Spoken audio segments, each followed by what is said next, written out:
Hey, coming up on today's episode of the Virtual Couch, we're going to be talking about EMDR, or Eye Movement Desensitization and Reprocessing, with a special guest, Lora Abraham. Lora is a licensed clinical social worker and just happens to be an old high school classmate of mine. According to the EMDR Institute, EMDR is a type of therapy that enables people to heal from the symptoms and emotional distress that are the result of any kind of disturbing life experiences. And repeated studies show that by using EMDR therapy, people can experience the benefits of therapy that once took years to make a difference. So we're going to cover that and a whole lot more coming up on today's episode of the Virtual Couch.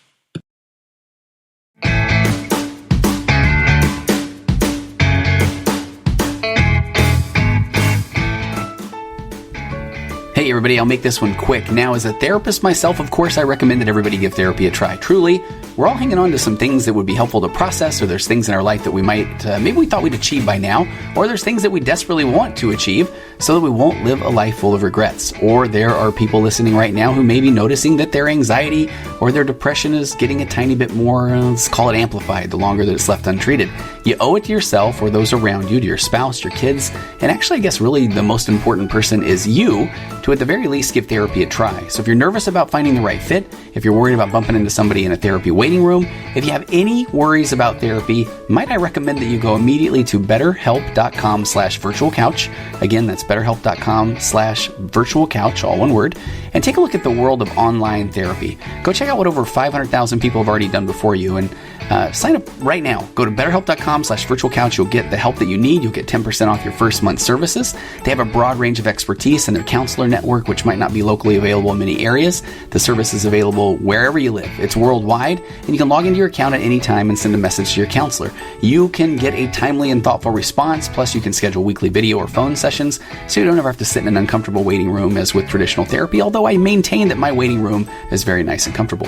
BetterHelp.com will assess your needs, match you with your own licensed professional therapist, and they have therapists that specialize in everything, all kinds of things: OCD, anxiety, depression. They use modalities such as acceptance and commitment therapy, my favorite, and you can start communicating typically in under 24 hours. They're committed to facilitating great therapeutic matches, so they make it easy and free to change counselors if needed. Nothing awkward about that whatsoever.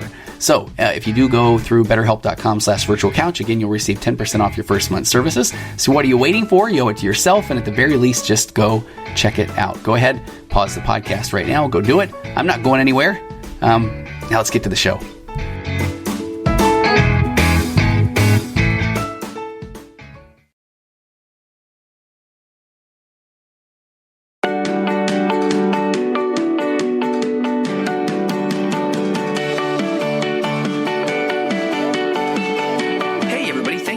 Episode 186 of the Virtual Couch. I'm your host, Tony Overbay. I'm a licensed marriage and family therapist, certified mindful habit coach, writer, speaker, husband, father of four, ultramarathon runner, and co-author of the best-selling book, He's a Porn Addict, Now What? An expert and a former addict answer your questions, in which I play the role of the expert and creator of The Path Back, an online pornography recovery program that has been completely revamped, relaunched, and it's helping people reclaim their lives from the harmful effects of pornography. If you or anybody that you know is struggling to put pornography behind them once and for all, and trust me, it can be done in a strength-based hold to shame, become the person you always knew you could be way, then please head over to pathbackrecovery.com, and there you can download a short ebook that describes 5 common mistakes that people make when trying to get rid of pornography once and for all. Again, that is pathbackrecovery.com, and please stop by the Virtual Couch on Instagram, and you can always find the Virtual Couch page on Facebook, as well as Tony Overbay, licensed marriage and family therapist. And then if you go to tonyoverbay.com and sign up for the email newsletter, getting to be a little bit more regular with content, and I will also show you how you can get a special fireside talk that I did in Salt Lake City a few weeks ago called Hang in There, You're Doing Better Than You Think. So that is if you sign up for the newsletter. And I just want to take a minute and read another review that came in. I really appreciate the reviews, and this is just a little reminder that if you have enjoyed any of the Virtual Couch content, if you have a second, please head over to wherever you get your podcast. The reviews that I'm reading, they're really easy to read off of the Apple Podcast app or iTunes. But if you take a second and rate and review and subscribe and all that wonderful stuff, it would mean the world. So this one says, real findings to apply today by DOBESWF. And it says, I first heard Tony on my other favorite podcast, 3 and 30, which, by the way, is a wonderful podcast by Rachel Nielsen. It was one of the most treasured episodes called How to Praise Your Child When You Can't Find Anything to Praise. She says, I had that child and I knew it wasn't her, it was me, but I didn't know how to see her with new eyes. Tony goes more in depth on episode 167 about the nurtured heart approach. I have also had questions as a mother. How do I help my kids develop and have healthy self-esteem? This seems to be the answer. This is one of the only one of the many nuggets of truth I've gathered from Tony's podcast. Thank you, Tony. No, thank you for taking the time to write. Okay, let's get on to today's episode. This one has been long in the making. The topic for today is called EMDR, and that stands for Eye Movement Desensitization and Reprocessing. So a quick story that kind of leads up to this. When I was doing my internship, the place that I worked would not let therapists there that worked there use this technique, this EMDR technique. And it wasn't that it was a horrific thing that no one was ever allowed to talk about. It was because at the time, I didn't even realize, because this was 15 plus years ago, it was still pretty new. And the research was still coming out on a pretty regular basis. And at least that's part of what I was assuming from the conversations that were had about EMDR during our group supervision meetings. Group supervision is a time where all of the therapists at my facility would get together and you discuss in general terms cases that we may have needed help with. So there were times where there were a couple of therapists that had been trained in EMDR and they were just kind of working part-time at this place that I was doing my internship. And they would bring up, this is a time where I would typically like to use EMDR, but I know that we can't do that at the facility. And so I've always been aware of EMDR, and I've actually had a couple of clients that are therapists who have talked about using EMDR in their practices. And so, again, always been pretty aware of it. And then I was doing betrayal trauma training. I took a course by Dr. Kevin Skinner of Addo Recovery that absolutely changed the direction of my career there as well. And Dr. Skinner would talk about when people had this severe trauma, complex trauma, how EMDR could be really helpful in helping people overcome and heal from trauma. So, again, talking about EMDR. And one of my favorite books, truly life-changing, called The Body Keeps the Score, by Bessel van der Kolk. And if you have ever been through any type of trauma at all, or you have someone in your life that has been through trauma, and we're not just talking about PTSD from the war kind of trauma, or it doesn't have to be a horrific accident, but even just extended trauma, relationship trauma, The Body Keeps the Score is just amazing. It really, especially if you want to just learn again how the brain works, and I want to do an episode on that, but there's so much data there that I think that's one of those that I know I need to do probably a 2 or 3 part episode on.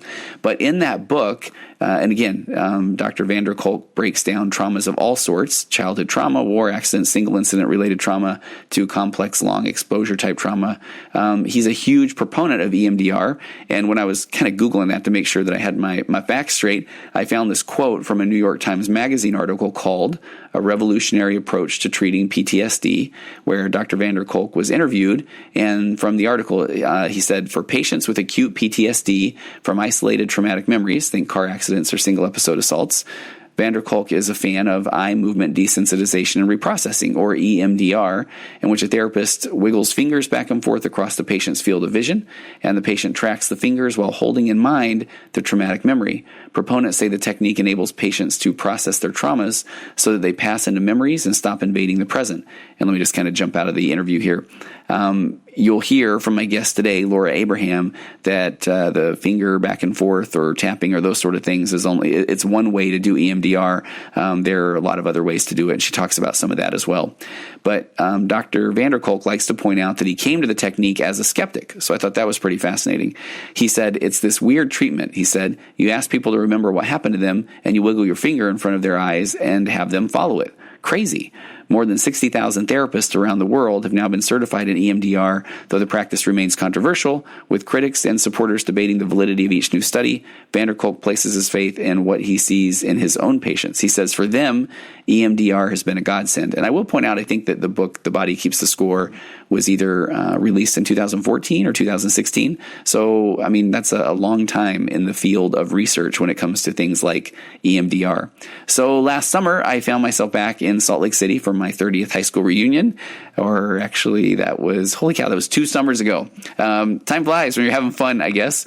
But I ran into a high school friend of mine named Lora Abraham, who had also gone on to become a therapist. She's actually a licensed clinical social worker, or LCSW, but we can both do therapy.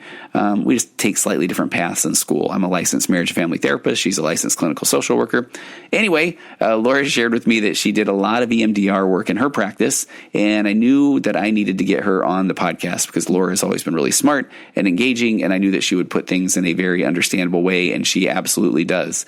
So I guess the phrase life gets in the way sort of happened, and so here we are, a mere year and a half later. But Lora does do an incredible job laying out the history of EMDR, how it works, how it helps one process and move incredibly traumatic events from the amygdala, or the fight, flight, or freeze area of the brain, into the prefrontal cortex, or the more rational, logical thinking part of the brain. And trust me, she shares so much more about the way that the brain handles trauma, how it manifests as anxiety and other symptoms, and what you can do about it to truly begin to heal.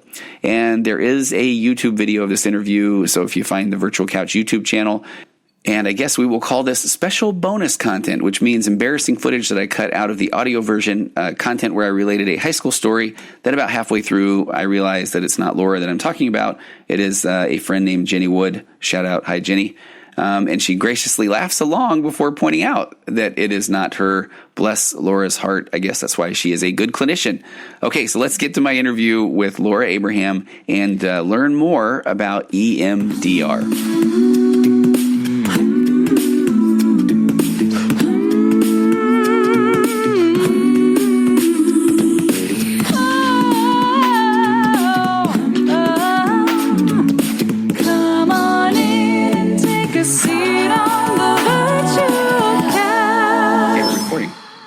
So the one thing that I thought about that we haven't even talked about was, do we talk about old high school stories at all? Oh my gosh. You were such a dynamic, powerful person in high school. Thanks. Yeah. Real fun times. Real fun times. Do you have, was that a good time for you, just out of curiosity? It was a wonderful time for me. Yeah. I had an absolute blast. It was a lot of fun. I did too. And do you find yourself, is it hard at times when I don't know if you work with many teenagers. Do you ever work with teenagers? I do. Absolutely. Is it hard when you have teenagers that aren't having much of a fun time in their high school experience? Yeah, it is. It is. It's interesting, but they wouldn't be seeing me probably if they were having a fun time. So a very fair point. Those kids wouldn't come in. All right. So Lora, take us through a very quick rundown. Then you graduate as an Alta Hawk. You graduate the same year, even though you look about 10 years younger than me. Thanks. Thanks, Tony. And what did you do after that? So after graduation, where'd you go? What'd you do? After graduation, I went to Utah State, studied psychology, got my BS in psychology there, and then went on to the University of Denver to get my master's in social work.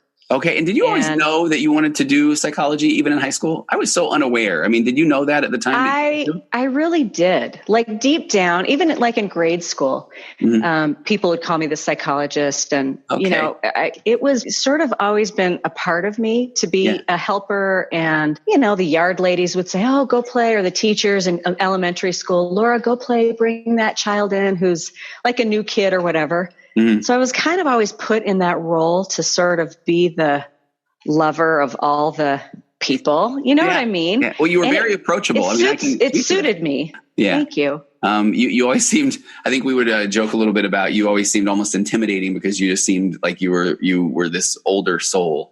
So I think that, it used to feel like we were trying to impress you. I don't know if you could tell at the time, but no. I don't feel like an old soul. I feel like a little baby crawling around trying to figure shit out. To be honest. Yeah. So then, all right, then Denver, University of Denver of Denver to get my master's in social work. So I I thought I would become a psychologist. Okay. But it was too much school. And that I wasn't very studious, and I was a lot more social and wanted to be having fun. Mm-hmm. And so it was an easier route for me to get my master's in social work and then eventually get my LCSW to be able to do the same thing that a psychologist can do. Right. And then it does get you out there a little quicker. I remember the same thing. Yeah. Thinking, all right, let's go for it. Let's get the PhD. And then I saw that was 3 more years or more.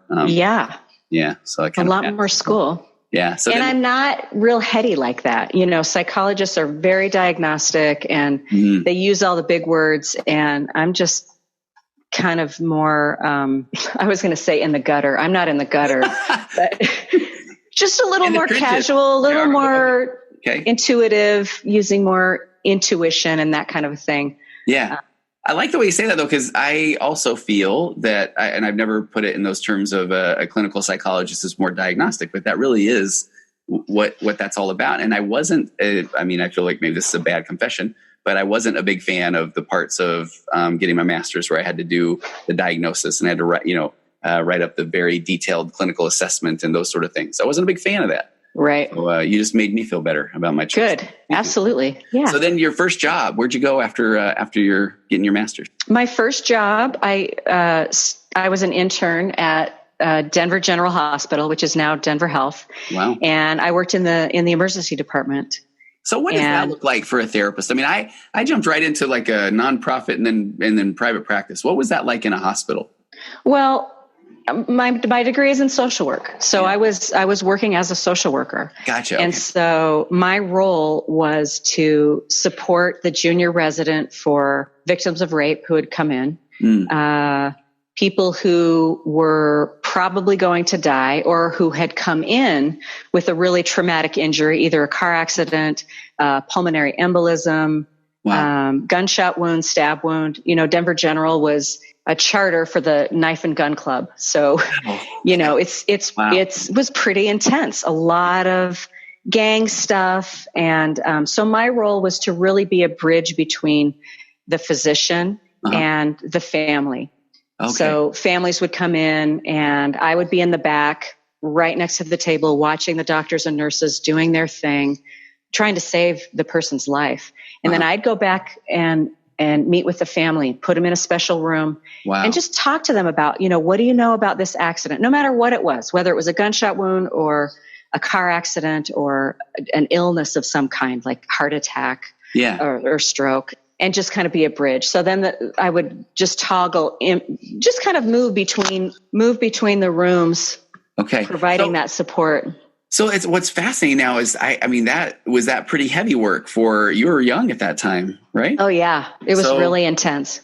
I remember in grad school, I don't know if you were doing the same thing. You go to a family systems theory class and you do some nice role playing. And at the end, everybody needs therapy and everybody works, happily ever after. Did you feel like you were prepared for that kind of a environment at that age? No, but I was kind of thrown, the social work department at Denver Health was so strong. Okay. And I had so many people around me and so much support and guidance and mentors. And along with the technicians and the doctors and nurses that I worked with, that I just, people talk a lot about, I cut my teeth at this job or I really grew up. And that's really what happened. Okay. And I spent the next 8 years there. Wow. And was, between the medical intensive care unit, the surgical ICU, general surgery, and still continuing to work in the emergency department on certain days to cover. And if there was big stuff happening, like when we were rolling over into Y2K, I worked an overnight shift because they just didn't know what was going to happen.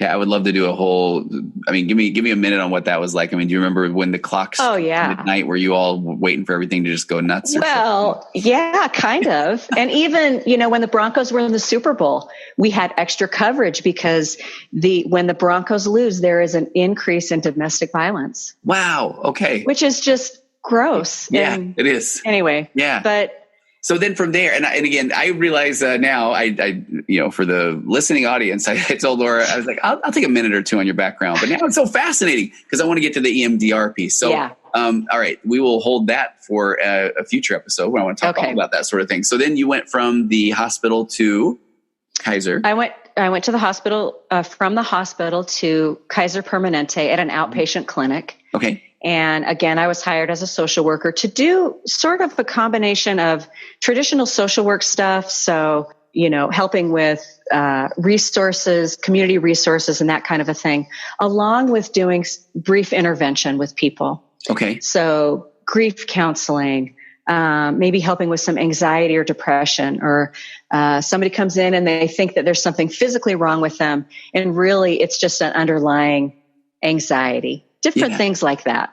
Okay. And I think this is, I'm taking for granted that people may already know, but so you're an LCSW, licensed clinical social worker. I'm an LMFT, licensed marriage and family therapist. Right. We can both sit in a room and do therapy, but you're trained more in, like you say, putting people in touch with services, going out in the community, really, really interacting with the people, right?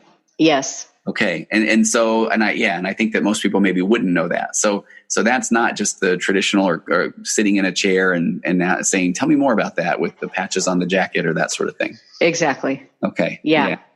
So from there, doing more of the LCS or the social worker work. Social work and more of a therapy. It was a brief therapy. Okay. And so depending on physicians and how they sort of saw me or utilized me, some would be all about the therapeutic intervention. Others would just see me more as that case manager type of a role. Yeah. I love that. I find myself at times wanting to do more of that case management as I'm working with clients. And I know that those are things that are a little outside of my scope and maybe I don't have the skills to do. Do you find that case management background helps you when you're doing therapy as well? I think social work just in general has such a broad view of the person. Everything is viewed in systems, and looking at the culture and sexual orientation and gender identity and just cultural ethnicity. Where do you come from? What part of Utah are you from? How did you grow up? What are the religious influence? All the stuff. So I would say that social work has served me very well in this role. Yeah, I think you're right. And because as a therapist, if you're just looking through your own lens, I mean, you're not even going to understand where the client is coming from, and that can be a way of therapy. Yeah, absolutely. So we're, I was so excited. We ran into each other at the reunion. Yeah. What was it? Our 10-year? Oh, yeah. Wasn't it? Yeah. 15. 30, maybe. Or right? 30. I can't believe it. Are you 50 yet? Yeah. I just turned a little while ago. Are you? Yes. November. Oh, I was Happy November birthday. As well. All right. November the what? 14th. Oh, you're way older than me. I'm the 24th. Yeah. Oh my gosh. We ran into each other at our reunion, and then I find out that you are a LCSW, and it was just like, Lora, you got to come on the podcast. And your initial reaction was super nervous. I mean, it was yes, I would love to do that, but it was really intimidating for me. Okay, which is I go back to you were always so confident that. Thank you. Yeah. So, but you had mentioned that you do EMDR. And I want to just let my listeners know, I mean, this is, by the time this one airs, we're in the 180s of an episode. I've wanted to do an EMDR episode since probably in the teens. But I really don't know anything about EMDR. And so this isn't even one where I joked with you beforehand. I did a little Googling. I got a little Wikipedia info, which is a nightmare when someone comes in and tells me I've been Googling. Wikipedia says that OCD is this. So I'm going into this doing the thing that I don't enjoy doing. But EMDR, I hear a lot about it, and it's something that I think I was sharing with you that I hear so much about it that I've been looking recently at wanting to get EMDR certified as well. But where do we start with it? What is EMDR? And you kind of drive now. Where do we go, Lora? Okay. EMDR, first of all, it stands for Eye Movement Desensitization Reprocessing. Okay. There is an amazing woman named Francine Shapiro who discovered it. And the way that I heard the story is that she was thinking about some difficult things in her life, and she was walking down, I don't know, a park or some space with trees on both sides of her. Oh. And as she was walking, she was looking to the left and looking to the right and looking to the left and looking to the right. And she realized that, gosh, moving my eyes like this, I'm starting to feel a little bit of relief about this uncomfortable thing that's going on in my life. So she started to explore that a little bit more. And that is really the inception of EMDR. Okay. So as the therapist, we're creating a stimulus that crosses the median of the brain. Okay. So whether it's moving your eyes back and forth without moving your head, or tapping on a person's legs, or using little discs that vibrate back and forth. There's light bars. People sometimes use headphones that ring. Somehow it mimics REM sleep. Okay. So if you think about REM, like a person who doesn't sleep at all, say they're a one of those ultra runners and they're going to run 100 miles and, they're up for hours and hours and hours. They're going to start to hallucinate. A tiny bit. I maybe know what you're talking about. Sure. A little. Do you do that? Yes. Yeah. Okay. I didn't know that you were really. Oh yeah. I've done about 50 of the ultra marathons. Maybe oh my gosh. Regular. I thought you were making fun of me, Laura. I am not. I had no idea. Okay. Yeah. Or somebody, we'll talk about that later. A person who's just not sleeping. You can't get to sleep. If we don't sleep and our bodies and brains don't have that time to unwind and make sense of our day while being in REM sleep, we can become psychotic and have those symptoms of psychosis. And so somehow it is linked to REM sleep, and it moves trauma. So all trauma is stored in the amygdala. Okay. The amygdala is this little teeny part of our brain, kind of down by the brainstem. And the function of that part of our brain is basically to keep us alive. It's the survival part of our brain. Is that reptilian part, the caveman, all those? Okay. Yes, that's the part of the brain. This is where trauma is stored. Okay. If we don't fully process that trauma, we're going to end up experiencing symptoms of post-traumatic stress disorder. Okay? Yeah. When we experience a trauma, the limbic system kicks in, right? So some event happens. Maybe we hear the sound of gunshot. Okay. Or we smell smoke. Or we're walking down the street and there's a dog that's running towards us barking. Oh, I know this one. Okay, our body is automatically going to, the limbic system kicks in. It makes our heart beat really fast. The heartbeat beats fast so that it can push blood to our extremities so that we can run or fight. We might feel extreme nausea. We might feel like we're going to have diarrhea or we're going to throw up. And that's our body saving energy. The digestive system completely stops, and that's our body's way of storing up energy, again, to keep us alive. Wow. Okay. So what happens is when a person has experienced a traumatic event, we can start to experience that feeling of survival when there's nothing going on. There's no reason for us to be in that survival mode, which is panic, right? It comes on without warning. There's some trigger that our brain picks up on, and the cognitive part of our brain doesn't pick up on that. Okay, so I talked about the amygdala, which is back here, down by the brainstem. The prefrontal cortex of the brain, right here behind our forehead. Yeah. That's the cognitive or the thinking part of our brain. Okay? Okay. When we do EMDR, we're moving the trauma from the amygdala into the prefrontal cortex of the brain. Okay. So Bessel van der Kolk is, I don't know if he's a neuropsychiatrist, I believe, neuroscientist. I love you're going here because I have not done an episode on this yet either. Are you talking about the body keeps the score? Body keeps the score. Oh my goodness. Okay, go Laura. This is good. So he did brain scans of Vietnam veterans and victims of rape to show how the trauma moves from the amygdala into the prefrontal cortex, or the cognitive thinking part of our brain. Okay. So when that happens, so way back when, people would come in, they'd experience a traumatic event, they come in to see you, Tony, and they'd talk to you about the event, and they might feel a lot better by talking about it, and they're with you. And then they leave the room, they go out and they're living their life, but they're still experiencing symptoms. Yeah. they never really get better. They never really feel better because that part of the brain doesn't speak. Okay. It doesn't talk. It's just a felt sense in our body. We just experience that traumatic event, those feelings in our body.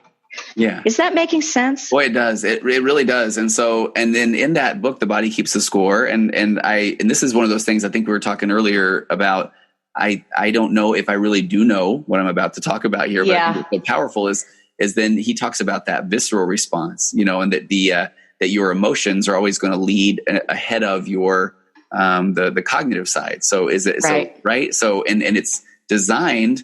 I literally one day opened the door of my office and there was a small snake on the ground. It was the craziest thing. And we looked down, the client that was with me, and it looked like a shoelace. And so, but there was, and I always remember now then reading The Body Keeps the Score. And I thought later about, there was a reaction, but it was a snake actually. But I thought about the way that the emotions run the show is you jump back before you know if it's a shoelace or a snake. And how Correct. do you know that? That's like incredible, really. Right. So if your emotions are leading the way, your viscera, this visceral response, you're kind of, fighting a pretty tough battle if you have a lot of this. It sounds like a lot of this kind of baggage that's stored up in that amygdala. So if your emotions lead the way, and then it kicks in and says, "Oh, okay, I know what this is," and then it kind of goes into overdrive. Is that? I've always kind of assumed that's the way it works. Is that? Yeah, okay. exactly. So we got to get it out of that amygdala, or else I see the shoelace, and all of a sudden I'm losing my mind because exactly. I don't even have a chance to say, "Oh, it's a shoelace. It's not a snake." Right. Okay. Which is a really mild example, right? Yeah. Yes. So we can all think about people who have experienced war, or people who have experienced rape, or childhood sexual abuse, or a car accident, or yes, or first responders. I work with some of those, and it's now every time they go to any call, it's immediately the worst case scenario. So, exactly. Okay, boy, that makes sense. Yeah. Okay, so you're saying then the EMDR is a way to move trauma or from the amygdala into the prefrontal cortex, so you can then cognitively process it. Correct. So then, okay. So an example that just kind of popped into my mind is I've worked with several clients who have been raped, and so 15-year-old comes in, has been sexually assaulted by a classmate, and cognitively she knew she didn't do anything wrong. She really felt like, you know what, I said no, I kept telling him I don't want to do this, and he just kept forcing himself onto me. Yeah. Internally in her heart, she felt like, well, maybe it was my fault. Maybe I shouldn't have done. Maybe, we shouldn't have gone to that house. I shouldn't have gone in that room with him. I shouldn't have been kissing him in the first place. That was wrong. When really it wasn't. It would be okay for her as a 15-year-old to kiss another person. Yeah. And so what happens with EMDR is it sort of aligns that belief that we have cognitively with the feeling that we have internally. Okay. So by the end, she can say, I didn't do anything wrong. This was not my fault. And she believes that. Wow. I didn't do anything wrong. This was not my fault. And it lines up beautifully. And it's just really amazing to see that happen. I have to throw a kind of a plug for, we're recording video on here, and I would love to put this up on the YouTube channel because it would be amazing to watch you. Do you typically use your hands a lot? I love how you're going to your brain, heart, and kind of talking about those in line. Is that okay? Is that something that you kind of learned in that training, or is that just you feeling that moment, or is that just kind of that passion from you? Part of it, I think, is feeling that moment, and there's a real energetic exchange between the therapist and the client. Okay. And I did my training with Barb Mayberger at the Mayberger Institute, and she's all over the place, and that's where I would encourage you to go, or any EMDRIA certified EMDR accredited thing. EMDRIA. Okay, EMDRIA. Okay. EMDRIA. Okay. So anyway, Barb Mayberger and Ariel Schwartz have done somatic EMDR. And so they incorporate so much of the body into the work that my practice has just really become more body-centered and more focused on the somatic piece, because oftentimes when I'm in a session with somebody, they don't, sometimes they don't know they don't have the words for it. Okay. And I will always go to the body. I'll say, what are you noticing in your body? I'm constantly saying, tell me, what are you noticing in your body? Oh, I'm feeling this tension in my neck and in my shoulders, or I'm feeling something in my chest, or it's in my stomach or my legs, or I'm feeling really tight in my hands. And I lead with that. I'll say, okay, just go with that. Focus on that feeling, and images will come up, and it just helps us move through the process. Yeah. Because there's a lot of getting stuck in this, because it's so painful to really look at the things that we've been through. And do you feel like I know when I became a therapist and I wasn't quite sure, I wasn't very confident in some of my skills or the modality in the moment. Sure. I would kind of still go back to it is good to process, because I typically tell clients that if they just hang on to things in their brain, that doesn't typically resolve into and we lived happily ever after story. Right.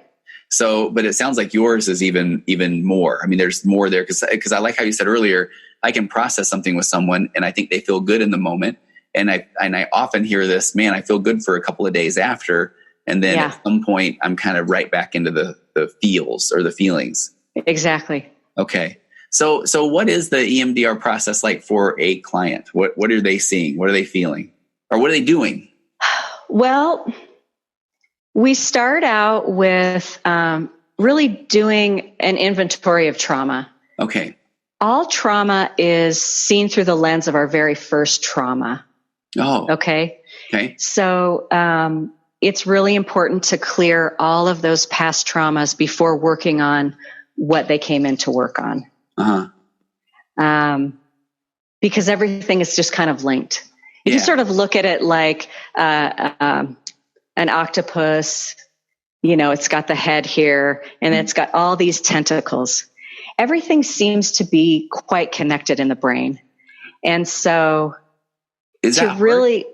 I'm sorry. Go ahead. I was gonna say, is it hard to then, if somebody comes in and they want to process like a car accident or a rape or you have to kind of go back, or are you saying you have to kind of go back and figure out, all right, what's your trauma lens look like, or what does trauma mean to you? Or is that what you're saying? You have to kind of take it back a little further? Yes, absolutely. And I will, if they say, oh no, there really isn't anything, there's nothing. We do what's called a float back, where you set up the trauma and I would say to you, okay, Tony, tell me, what's the worst image or picture of the car accident? And you say, oh, it was the sound that I heard. What emotion when you think of that picture and really see the glass or hear the sound of the glass, what emotions do you feel? What negative belief do you have about that? Okay. What do you want to believe about it now? Where do you feel it in your body? All that stuff. And then I ask them to put all of that together and float that back to the earliest time they ever remember feeling that way. There you go. Okay. And sometimes something just pops up. Yeah. No, that makes a lot of sense. That does. It could be anything. Yeah. It could be anything. Yeah. It could be anything. Hearing parents argue or, anything. I mean, it could be anything. It really could. Right. Wow. Okay. No, I like that. So that's where we start. Okay. So this is not something that I prepped you for, but so do you feel like a lot of that, or what are your thoughts on even repressed memories? I mean, I will have people come in and tell me, and if I'm not doing EMDR, obviously, but if I'm saying, hey, has this ever happened before? Or tell me about your childhood or your past. And they're like, no, it's idyllic. There's nothing wrong there at all. Do you feel like from your experience then by doing these float backs that there are more repressed memories than we probably think or are aware of, or is that, I don't know, individual? I would want to hear more about what you think about as a repressed memory. Are you thinking about, maybe I was abused by somebody? That's the ones I hear often. Yeah. No. Okay. I don't go there. That is not what we're doing. That's not what EMDR does. I'm so glad you're saying. I feel like a lot of people I hear oftentimes that's what maybe even keeps people away from therapy is they've seen a bad movie where the person's like, dig deeper. You're not telling me the truth. And all of a sudden or something. And I mean, it makes for great TV, but that's not the norm. Yeah. Right. Okay. I'm always going to believe what a person tells me. Perfect. Yeah. And we're constantly measuring with the SUDS. So, what's a SUDS? It's oh my gosh, scale. It's like a scale of disturbance. Oh, okay. So 0 assessment tool around the way. Okay. Yes. So 0 is no disturbance or neutral, and 10 is the highest disturbance you can imagine. Okay. And so when I'm working with somebody and let's say they report between a 7 and an 8 of a disturbance. So that's a pretty high disturbance. Okay. And they just continue like week after week. We're not making any progress. That tells me that something's going on. Gotcha. That makes sense. So there's maybe more there. There's more there. Okay. And more than likely it's the belief that they have about it, that they don't want to let go of. And then we'll take some time to kind of move through that and figure out what is getting us hung up. Okay. I apologize. I took you off the path there a little bit. It's so good. No, that's okay. Yeah. So the person comes in and we're kind of talking about the trauma. We do the float back. When does the trees on both sides of the lanes, when does the tapping or the pulses, or when does that come into play? And what's that like? So that again, so let's say we float back to parents arguing. You had said that a little bit. Yeah. Parents absolutely. arguing. So we set it up again. All right. The target, we're going to call it parents arguing. And what's the worst image? What's the negative belief do you have about yourself? What emotions do you feel? Where do you feel it in your body? How disturbing does it feel? And then I have them imagine that there is a TV in front of you, or you're sitting in a movie theater, or maybe you're on a train and you're just going to watch images go by. Okay. You're going to sort of re-watch this movie of your past. And I will have them really feel that in their body, right? So I have them just bring up all the stuff, the negative belief, the negative cognition, where they feel it in their body. And I'll say, okay, we'll start, and I'll just go maybe for 8 to 15 seconds. And I'll stop the sensors. And what are the sensors, by the way? So these are things they're just 2 little discs that they're holding. They vibrate back and forth. Perfect. That's what I mostly use. Okay. I've done other things, but I've watched a couple of people do it, and that's the ones I've seen. And I don't know if they're tappers or whatever they're called, or is that people call them tappers, sensors, buzzers. Okay, but they basically are they're just doing a little impulse. It just vibrates. Vibrates. Okay. Perfect. Back and forth. Okay. Back and forth. That's it. Yeah. Because again, we're wanting to create a stimulus that crosses the center of the brain. Okay. That's all that's doing. Okay. So they're doing that, and you're kind of, even if it might be like you say 8 to 15 seconds of really processing the traumatic moment, or this movie or TV show they're watching this movie. Yeah. Yeah. Okay. And then I'll stop and I'll say, what are you noticing? And I ask them to give me a headline. Oh, okay. I just want the headline, because the more they talk, the more they're in this part of their brain. Okay. I don't want them in this part of their brain when we're processing. I want them back here. I would say for people listening that you don't want them at that point in that prefrontal cortex. You want them getting back into that, the amygdala. Yeah. Okay. Correct. If you want them to be in the feels at that point. Absolutely. Okay. I want them to be all in it. Okay. And I will continue to go to the worst place. Okay. Yeah. So I'll have them, okay, now we're going to go back to the beginning, and I might go a couple more seconds. I probably never would go longer than maybe 2 minutes. Okay. It's going to be really brief, just little moments, because I want to be checking in with them. I'm going to be watching for abreaction. How emotional are they getting? Okay. And I'm going to be supporting them, because they're going to have 1 foot in my office and 1 foot in the past. Wow. And I want to make sure that they're always right there with me, that they're not dissociating, because that's going to be something that I'm always going to be looking for. Okay, you're doing a beautiful job of laying this out, Laura. I mean, even as a therapist who I've admitted I don't know a lot about it, I hear about it often, and this makes so much sense. Okay, I mean, and again, I think that people just hearing about EMDR in a 10-second blurb or looking at it on Wikipedia are thinking, oh my gosh, I'm going to dig in there, and for 45 minutes, I'm going to be in this pain cave, and then all of a sudden they're going to, all right, you're done. We'll see you next week. Okay. Not at all. Yeah, so this sounds very processing and strength-based at the same time.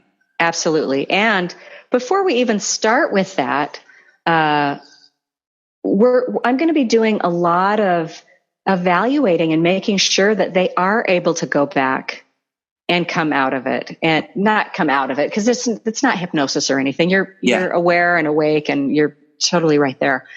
But I'm going to be doing a lot of resource building. And one of the things that I was taught at the Mayberger Institute is to always take the time and be sure that your client is zipped up or sealed up. Okay. Because essentially it's kind of like we're operating, right? We're opening up your heart and your mind and body and really looking at some of the most painful things of our life. Yeah. And when that hour is over, I need to be sure that they're sealed up, zipped up, and feeling good and ready to go back to work or pick up their kids or whatever they have to do for the rest of the day. Yeah. And just anybody listening to this, I mean, just to think about trauma that you've been carrying, it could have been for your entire life, decades worth of things that you've been afraid to talk about that have led to these triggers that have kept you from doing things that you always wanted to do.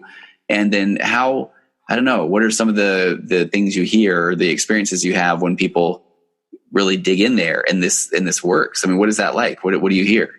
It's just remarkable. Yeah. I mean, I always go in telling people that this isn't magic. It's not a silver bullet. You don't need to believe in it to work or not work. We are just going to continue to stay curious about the process the whole way. I never guarantee that you're just going to feel better. Okay. But off the record, I feel very strongly they are going to feel better just by doing, you know what I mean? Like it just, I believe that they are going to, but I don't need to believe for them that it's going to work and they don't need to believe it. It's this idea of staying curious about the process and continuing to just kind of plug away and see what are the barriers, what are the blocks, what's coming up, and just to continue to press on and move forward. Yeah. And when people are able to do that, it is absolutely remarkable. I mean, it keeps me doing the work. Yeah. And it keeps me rejuvenated. And it's one of the greatest gifts to be present for somebody's ability to let go of something they've been holding on to. Sure. It's just, or to feel, I don't even have the words. It's a very deep, moving experience to be a part of. That's what I can imagine. I mean, I feel like there are times where I love just actually being a part of the room and a part of someone's life and their process. And I feel like you take that and you just help them process some of the darkest things they maybe never thought they could ever deal with. I imagine. Absolutely. Yes. Is there kind of and I know that all mileage may vary, but is it typically a certain number of sessions? Is it more of a brief kind of solution focused approach, or is it can somebody dig in there for a long time, or what's that like? I have people who have been doing, I know people at Kaiser who I work with, who are my colleagues, and we have a little EMDR consult group. And,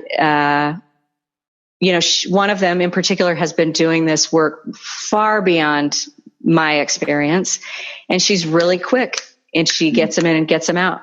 And I think part of my training is a little more lengthy. Okay. I'm going to go as fast or as slow as we need to go. Yeah. And I never guarantee a time frame. Yeah. Someone who's young, like a 14-year-old who was raped, it can be pretty quick if there's no other trauma. Yeah. I'm also working with a 78-year-old who has done absolutely remarkable with one of the most horrific things I've ever heard. Wow.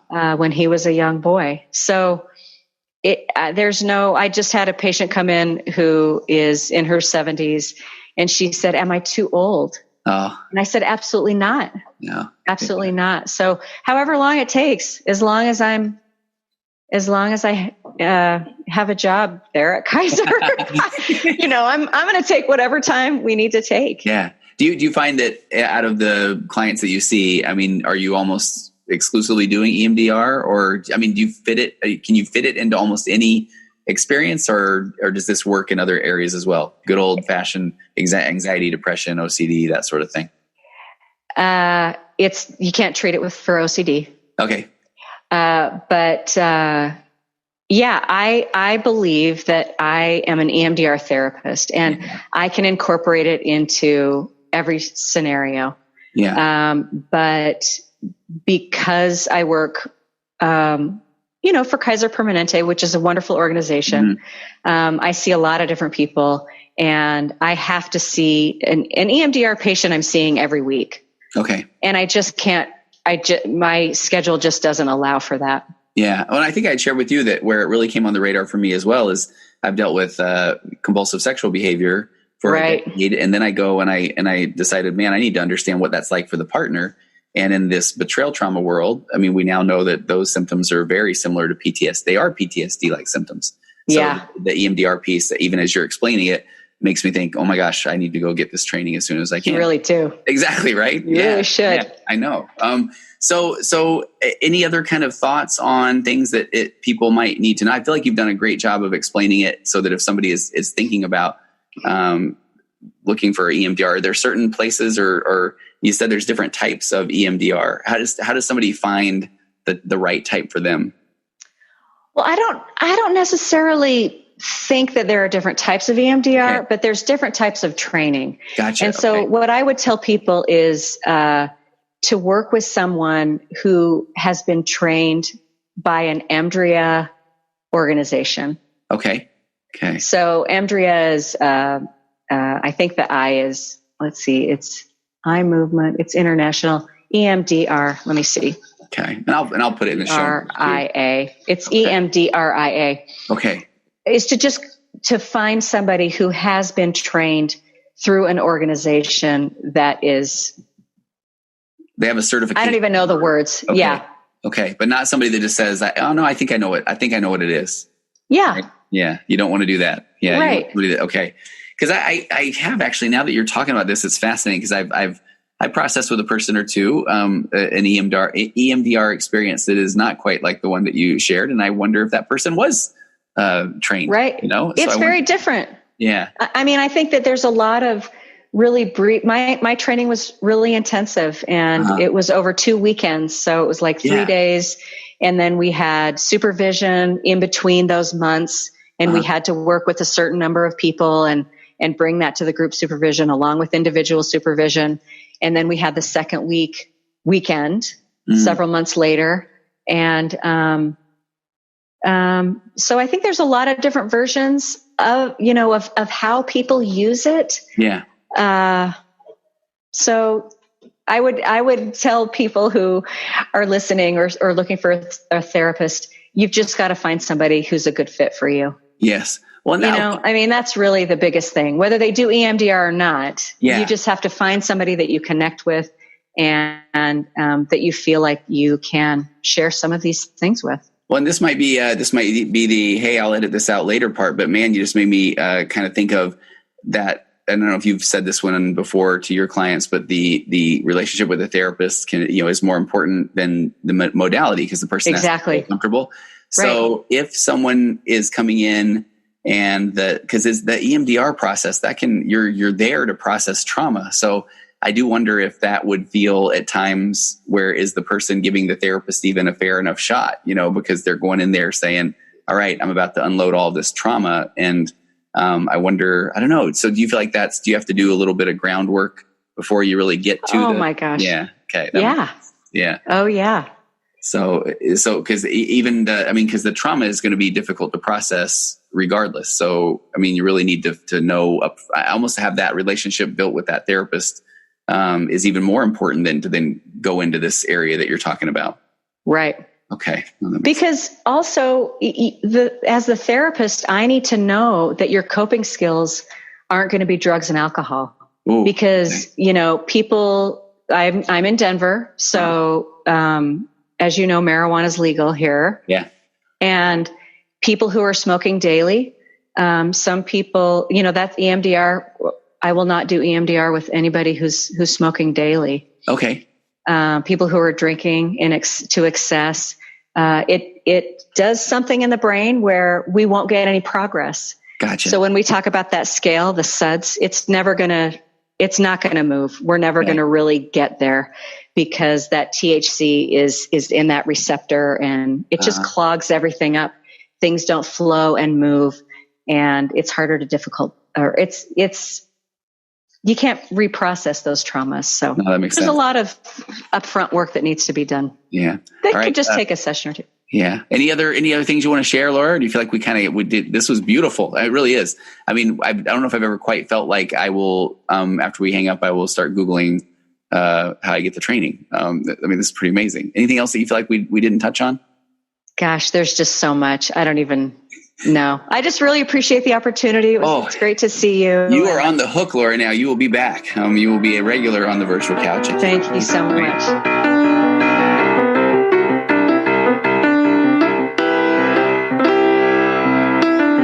Compressed emotions flying past, our heads and out the other end. The pressures of the daily grind, it's wonderful. Elastic waste and rubber ghost are floating past the midnight hour. They push aside the things that matter most. It's wonderful. I have to wonder which ghost is mine.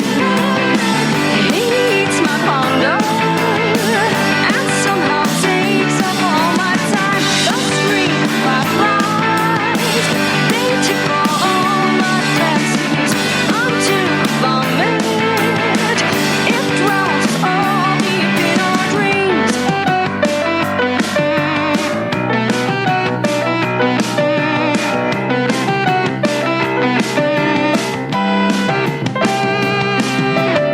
Exciting news, a discount price, a million opportunities. The chance is yours to take or lose. It's one